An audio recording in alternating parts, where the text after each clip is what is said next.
Physical Science Chupacabras. This is a video to help you with some of the problems we're doing in our motion chapter.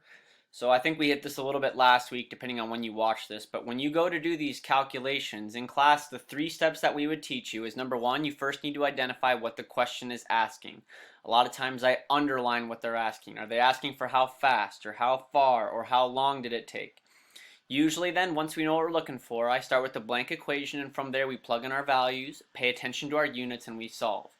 So just to review, we did this last week, but our 3 formulas you're going to use in this chapter are, when we go to calculate speed, we do that by taking distance divided by time. That's how far do we go and how fast do we do it. If we want to know how far or the distance something travels, we take the speed times the time. How long did they go that fast? I'd write these down if I were you. And then last but not least, time. We take their distance they went and figure out, well, how fast were they going, and that will give us d over t as the time it takes for them to get there. I just typoed that. That actually should be d over s. Sorry about that. So let's do 2 examples here. We've done a lot of speed problems already, but let's do a problem that has distance. So if a corgi, one of the most noble breeds in all the land, can run 7 meters per second, so that's their speed. They can run 7 meters every 1 second. How far could he run in 10 seconds? So what I do first is I identify what the question is asking me for. It says how far, which I know, like I've marked up here, is distance. So I'm looking for distance. I start with my distance equation. Distance equals speed times time. So we always write that first to have a guide for ourselves. Then I go plug in my values. His speed is 7 meters per second. I write it like that for the fractions. You'll see why in a second. The time he ran was for 10 seconds. So S times T. And what we can do then is realize, like in math, if I have 4 on top and 4 on bottom of different fractions, those cancel out. Seconds and seconds is going to cancel out. So whatever my units are going to be here, or whatever my number is going to be, my units will be meters, which makes sense for a distance a dog can run. Now I plug it in my calculator. 7 times 10 is 70. And since seconds and seconds canceled out when I took speed times time, that would give me 70 meters that dog would travel. That makes sense if I use common sense. I mean, 70 meters is about a straightaway on a track.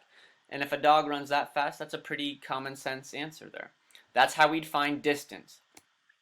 If we were going to do a different one that has to do with time, it would look like this. If you drive 70 mph, that stands for miles per hour, how long would it take to get to Chicago? I think I just made up that it's 500 miles away. So what we're going to do first is we're going to identify what we're looking for.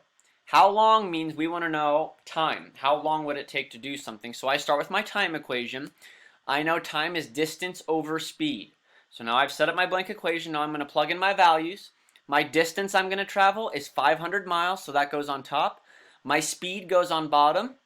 That's 70 miles per hour, and you can see I wrote it a little bit different than mph, and you'll see why in a second here.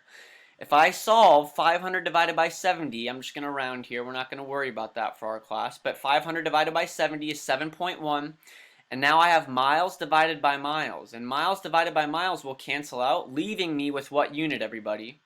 Leaving me with hours. So that trip, if I take my distance and I have the speed I'm going to go and the units cancel out, that trip would take 7.1 hours. And if you've ever driven to Chicago, that makes sense. It's about 2 states away, so 7.1 hours makes sense. So keep in mind your equations. Think about what you're looking for. I'd really write these down. Speed equals distance over time. Distance equals speed times time. And then this is a typo, but it should be time equals d over s for finding the time of something. Think about what the question's asking you. Start with a blank equation and then go from there. Do your best, take your time, and be good problem solvers. Good luck.